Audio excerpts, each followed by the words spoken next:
Story 1. People who leave their shopping carts in the middle of the parking lot when the return station is just 5 steps away. Story 2.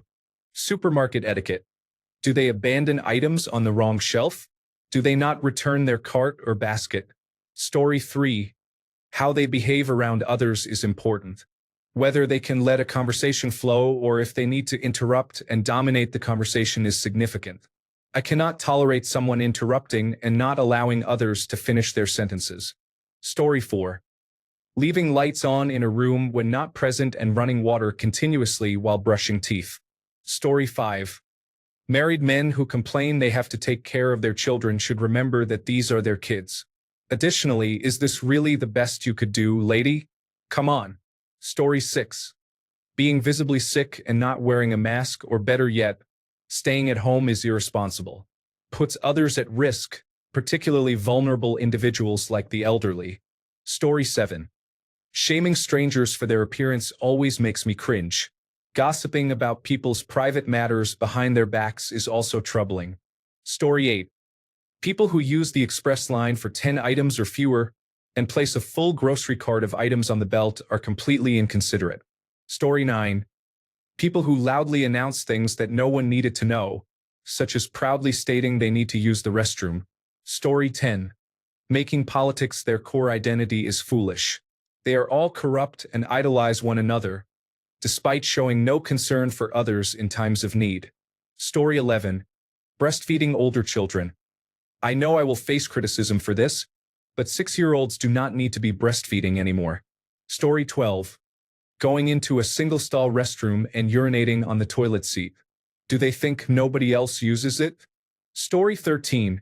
Playing videos at full volume or using speakerphone in public settings, such as someone watching videos loudly in a doctor's waiting room, is disruptive. Story 14. Being petty is understandable, and while I recognize that there is a niche for it, persistence is a value that can be taken too far. Some individuals take minor issues personally and escalate them to an extreme, often celebrating their reactions in isolation. This behavior can seem strange and off-putting to others. Story 15. Having no social etiquette is baffling. Why are you and your friends acting as if you own the place? Story 16. If you had to search for my store to get the phone number, please do not ask me for the address.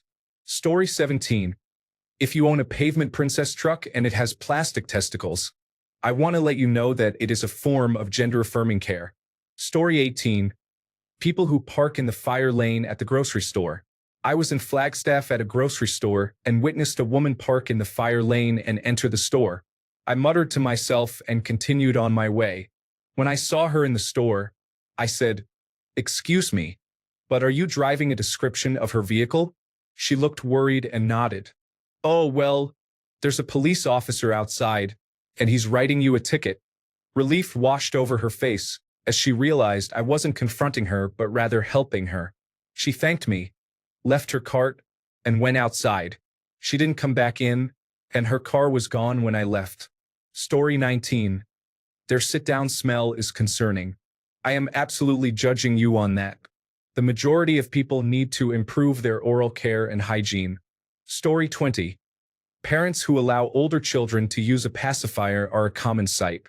I recently saw a 4-year-old girl with a pacifier in her mouth. Story 21. It is surprising how we still judge people by their appearance. While it may not happen frequently, it often forms the first impression we have of someone before we truly get to know them. Appearance does not define who we are, but it can sometimes influence our perception. Story 22. The overtalkers. Notice how other people look around, see if the topic goes anywhere, and let the conversation flow. The overtalkers, however, fixate, constantly staring into your eyes or searching for them if you try to escape. It doesn't matter the situation or the mood. They are locked in and ready to engage.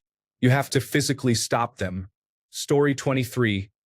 People who refuse to read often miss important information.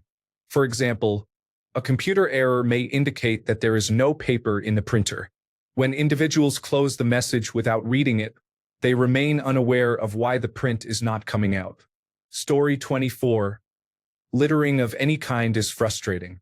Watching my elderly uncle throw random waste out of the window while driving annoys me. Story 25.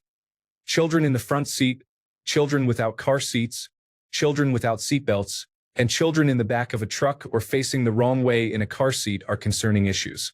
It is common to see children unbuckled in back seats every day. There are also instances of people being abusive towards their children. Additionally, individuals who support Donald Trump while judging the LGBTQ community, despite being twice divorced and in interracial marriages, raise questions about their judgments and contradictions. Story 26. Not returning shopping carts to the designated areas is lazy. If you are that inconsiderate about putting away your cart, what else are you neglectful of? Story 27. Leaving frozen or refrigerated food out on a random shelf in a grocery store is like stealing it, because the store has to throw it out. Story 28. Most people on the hygiene subreddit. I am a clean person. I shower every day, wash my hands each time I use the bathroom, and before I eat or cook. I do not wear shoes in the house, but most people on that forum seem to have undiagnosed obsessive-compulsive disorder. Story 29. People who don't reflect and don't try to improve themselves often express the sentiment, "This is me. I can't be different." Story 30. Letting their children play with tablets and phones. Parents focused on their phones while spending time with their children. Story 31. Having no spatial awareness. For example, I was at work and trying to get past this lady, so I said, "Excuse me," for her to move. She just said, "Sorry," and stayed there. Story 32. Their lack of organizational skills and not knowing what to order when they are at the front of a queue or when a waiter is ready to take their order. Story 33. I try to understand both sides, but it's challenging when an owner does not want to be present during their pet's euthanasia. Story 34. Having a foul body odor is concerning. Recently, I have noticed too many adults who should know better. Story 35. Nails disgust me, and I don't understand how anyone can afford the time or money to have them done. Story 36. Aloof or unaware people. I always hold the door for someone behind me. At the movies tonight, my husband was carrying a drink carrier with 4 large drinks, and I was behind him with food. The lady in front of us was so close we could touch her. Yet she let the door swing closed instead of holding it, nearly hitting my husband. Story 37. Crazy driving, such as texting while driving, cutting others off, and road rage, often does not get you to your destination much faster and endangers other people. Story 38. Smoking in areas where everyone has to walk through it is bothersome. I saw a person at Walmart standing right in front of the doors, causing the wind to blow the smoke directly toward passersby. Story 39. When parents joke about needing a break from their children, they often express frustration about holiday breaks, such as spring or summer, because their kids can drive them crazy. Story 41. Not using turn signals when changing lanes or making a turn. Not returning the grocery cart, especially if it was left in a prime parking space. Being rude and disrespectful to service workers or demeaning occupations that are essential to society, such as janitors and waste management personnel. Disliking children, specifically expressing disdain for kids, not for those who choose to be child-free. Willfully lacking critical thinking skills. In academic settings, not utilizing resources provided by professors such as online presentations, tutoring sessions, communication with instructors, study groups, and reviews, and then complaining about poor grades. When in a group, being a slow-moving mass that obstructs the flow of traffic in hallways or sidewalks. Owning a Cybertruck, I openly judge that. Story 41. People who snort phlegm, not sniffing it out or coughing or sneezing, just snorting it like pigs, retracting it to keep it inside. My dad always hated it when I was growing up, so I grew up with that in my mind, and I am amazed at how many people do it freely in public where everyone can hear them. It's voluntary, unlike many other bodily functions, and it's very unpleasant. I immediately write off people who do that as slobs, no matter how much designer clothing they are wearing as they swing the keys to their luxury cars. Story 42. Not always silently depending on the circumstances, but on their dog's behavior and how they interact with them. Story 43. Asking a question and expressing uncertainty while holding a smartphone is unnecessary. Just search for the answer. I can't help you. Story 44. I judged my friends who use marijuana and party constantly while doing minimal work. We are adults. It is time to focus on our responsibilities. We are not children who need to party all the time. Story 45. People are glued to their phones, ignoring their child, while the child has an iPad and is also ignored by their parent. Story 46. I will add a few points. Overly pedantic individuals can be quite annoying.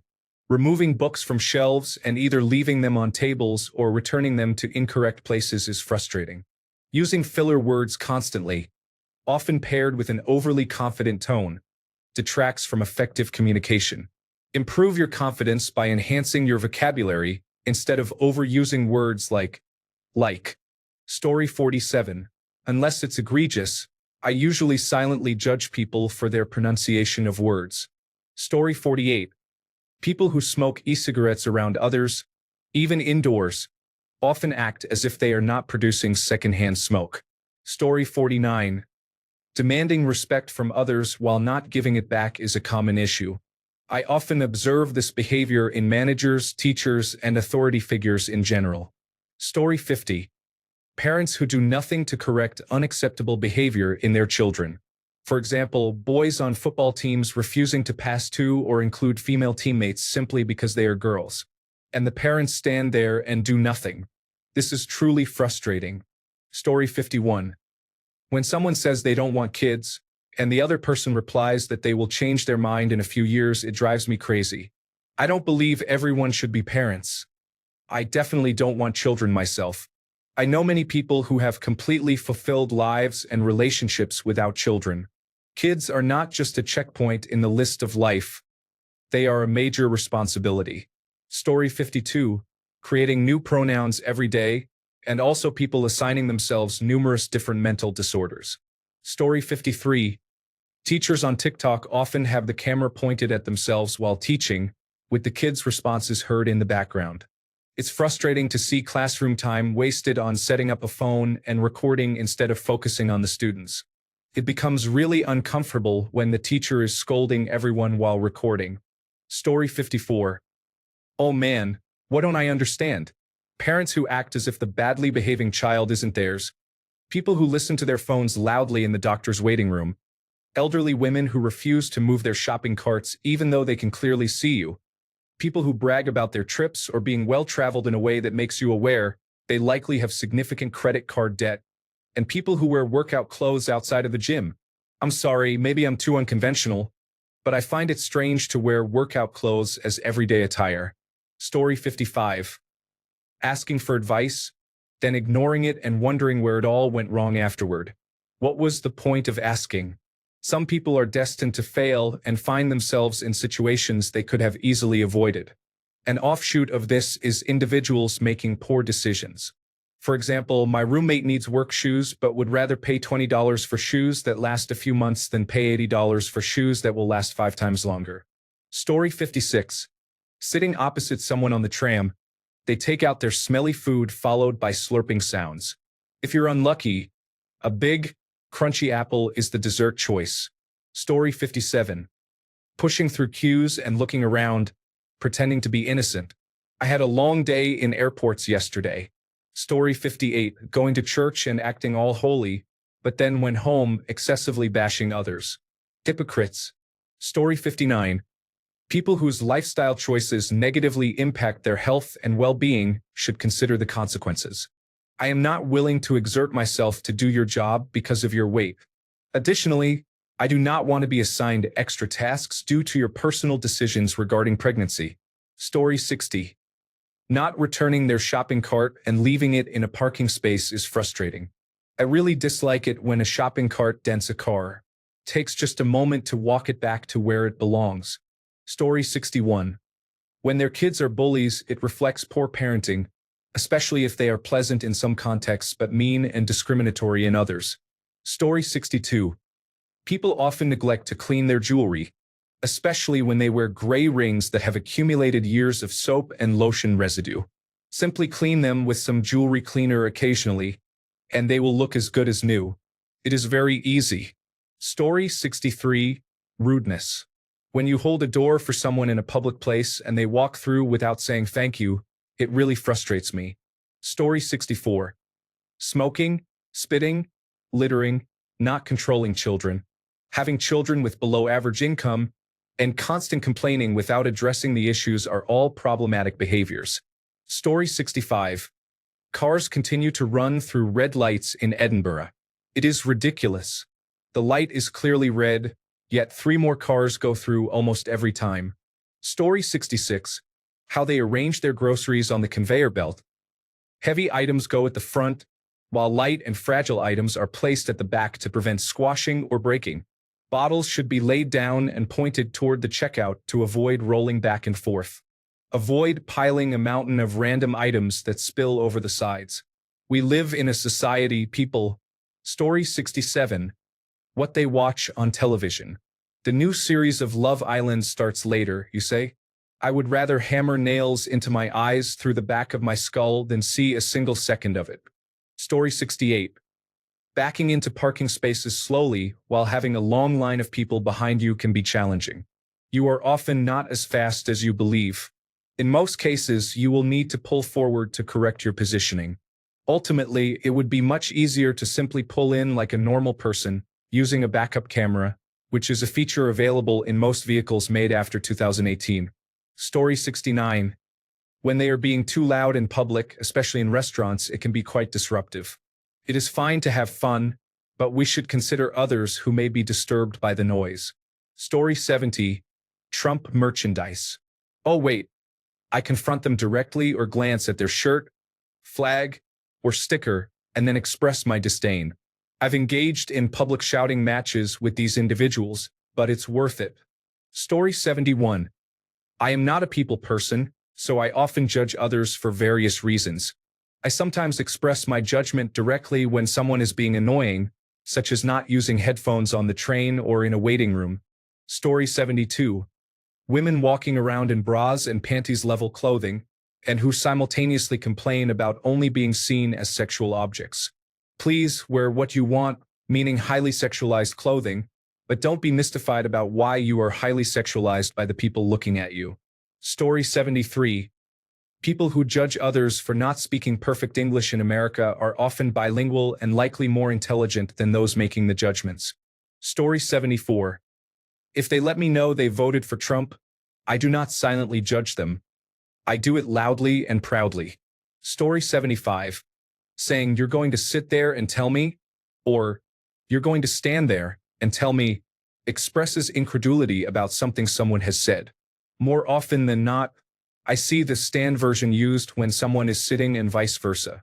I know I might seem petty, but I have heard someone so riled up that they literally used both.